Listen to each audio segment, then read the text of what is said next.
అమ్మా భవానీ లోకాల నేలే ఓంకార రూపమమ్మా, తల్లి నీ మహిమల్ని చూపవమ్మా.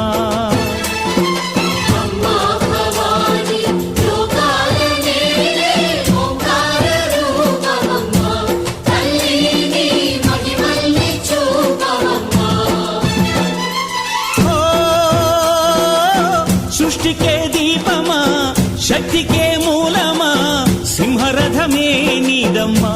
అమ్మ దుర్గమ్మ భక్తులను దీవించుమా.